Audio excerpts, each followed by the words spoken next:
What if I told you the Titanic was never supposed to sink? That 1,500 people died not because of an iceberg, but because of a single decision made 37 seconds before impact. A choice so small, so human that it's haunting.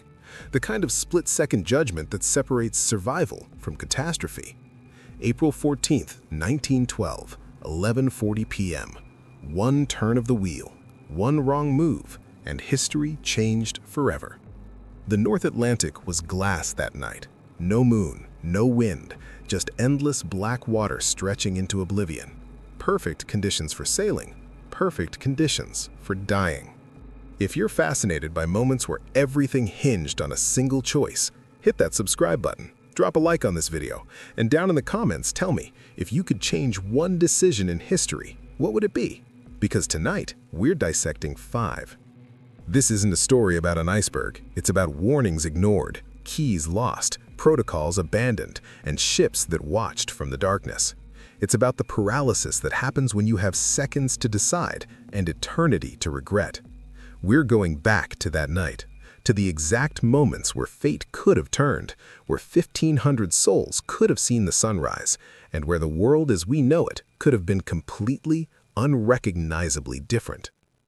The warnings started at 9 a.m. Ice ahead, large icebergs reported. 7 messages throughout the day, 7 chances to slow down. 7 moments where Captain Smith could have changed course, reduced speed, posted extra lookouts. He ignored every single one. Why? Because the Titanic wasn't just a ship, it was a statement. The largest moving object ever built by human hands. Unsinkable, they said. A floating palace racing across the Atlantic to prove British engineering superiority. And statements don't slow down for ice. There was pressure. J. Bruce Ismay, managing director of White Star Line, was on board. Witnesses claimed he pushed for speed, wanted to arrive in New York early, wanted headlines. Full steam ahead, even through an ice field that other captains avoided entirely. Here's what's chilling. The SS Californian, another ship in the area, stopped completely that night because of ice warnings. Just stopped, dead in the water, waiting for daylight. Captain Smith received the same warnings. He had the same information. He made the opposite choice. At 10:30 p.m., the final warning came through. The Californian reported being surrounded by ice. The Titanic's radio operator, busy sending passenger messages, cut them off mid-transmission. Shut up, I'm busy. Those were likely the last words exchanged between the two ships before everything went dark. Pride, arrogance, the belief that technology had conquered nature, that's what sailed into the ice field that night. Frederick Fleet should have seen it sooner. He was in the crow's nest, 50 feet above the deck, scanning the horizon. His job was simple, spot danger. But there was a problem. A stupid, infuriating problem that would haunt him for the rest of his life. The binoculars were locked in a cabinet, and the key was in Southampton, on land, 3,000 miles away. Here's what happened. David Blair was originally assigned to the Titanic but got reassigned at the last minute. When he left the ship, he accidentally took the key to the binocular locker with him. No one noticed until they were at sea. Fleet asked for replacements. They told him to use his eyes. So that's what he did, naked eye, straining into the darkness, trying to spot a black iceberg against a black ocean under a black sky with no moon. Experts later testified that with binoculars, Fleet would have spotted the iceberg 30 seconds earlier. Maybe more. 30 seconds. That's the difference between a glancing blow and a head-on miss. Between 1,500 deaths and a headline about a close call. When Fleet finally saw it, 11:39 p.m., it was already too late. A dark shape emerging from nowhere. He rang the bell 3 times, grabbed the telephone. Iceberg, right ahead. 37 seconds until impact.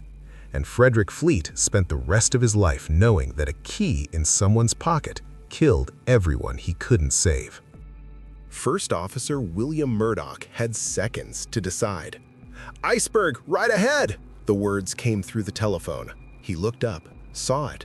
A mountain of ice, 100 feet tall, 400 feet wide, dead ahead.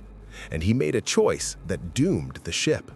"Hard a starboard, full astern!"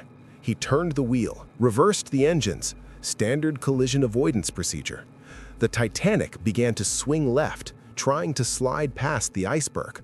Almost made it. The bow cleared. For a moment, it looked like they'd miss.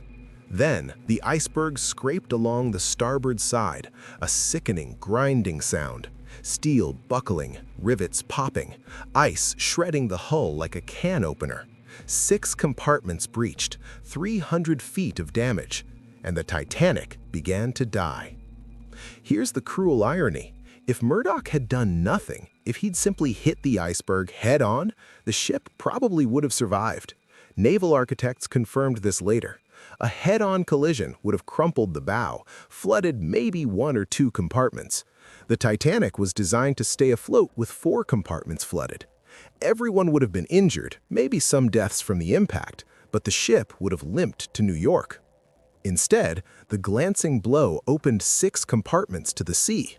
Like slicing open a zipper, the bow began sinking. Water poured from one compartment to the next. Physics took over. And 2 hours and 40 minutes later, the Titanic was gone. One decision: turn or don't turn. Murdoch chose to turn, and 1,500 people paid for it. 10 miles away, the SS Californian sat motionless in the darkness. Captain Stanley Lord had stopped for the night because of ice. Smart, cautious. His radio operator, Cyril Evans, had tried warning the Titanic earlier, got told to shut up. At 11:30 p.m., Evans turned off the radio and went to bed. Standard procedure. Radio operators weren't required to monitor 24/7 back then. At 11:40 p.m., the Titanic hit the iceberg. At 12:15 a.m., it began firing distress rockets, white flares arcing into the black sky, the universal signal for emergency. The crew of the Californian saw them. Multiple officers reported seeing rockets. They woke Captain Lord, told him a ship was firing distress signals, and Lord made a decision that still sparks rage over a century later.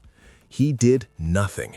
Told his crew the rockets were probably company signals, communication between ships of the same line. Went back to bed, never woke the radio operator, never moved the ship, just watched the lights on the horizon slowly disappear. If the Californian had responded, they could have reached the Titanic in less than 30 minutes, rescued everyone, all 2,200 passengers and crew. The lifeboats could have ferried people to the Californian. No one needed to die.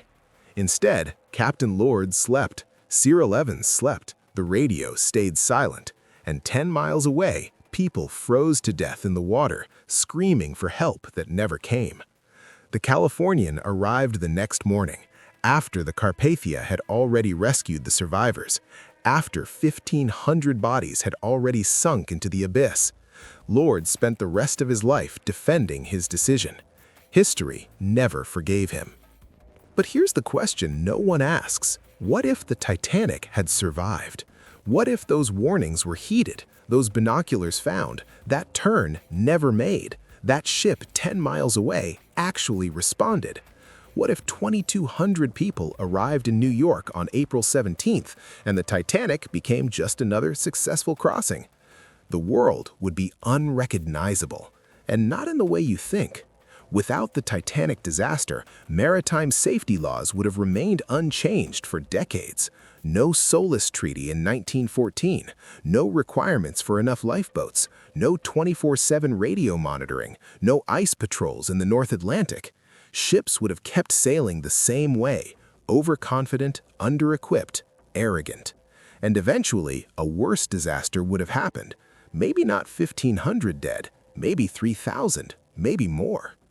The people who died that night would have changed history in smaller ways. John Jacob Astor IV, the richest man in the world, would have continued shaping New York real estate, politics, invention. Benjamin Guggenheim would have expanded his industrial empire. Thomas Andrews, the ship's designer who went down with his creation, would have built safer vessels, learned from near misses instead of catastrophe. And culturally, the world you know wouldn't exist. No James Cameron film, no My Heart Will Go On, no collective understanding of what hubris costs. The Titanic sinking became humanity's cautionary tale about technology, arrogance, and the illusion of control.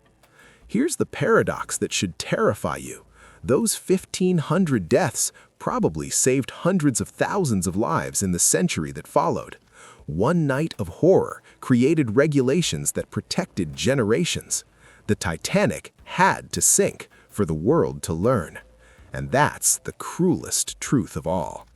April 14th, 1912 wasn't just a tragedy. It was a fracture point in history. A night where every choice mattered and every mistake compounded into catastrophe. We remember the 1500 not just as victims, but as the reason ships are safer today, the reason we question our technology, the reason we don't call anything unsinkable anymore. If this made you rethink how fragile history really is, subscribe, like this video, and tell me in the comments, if you could change one decision in history, what would it be?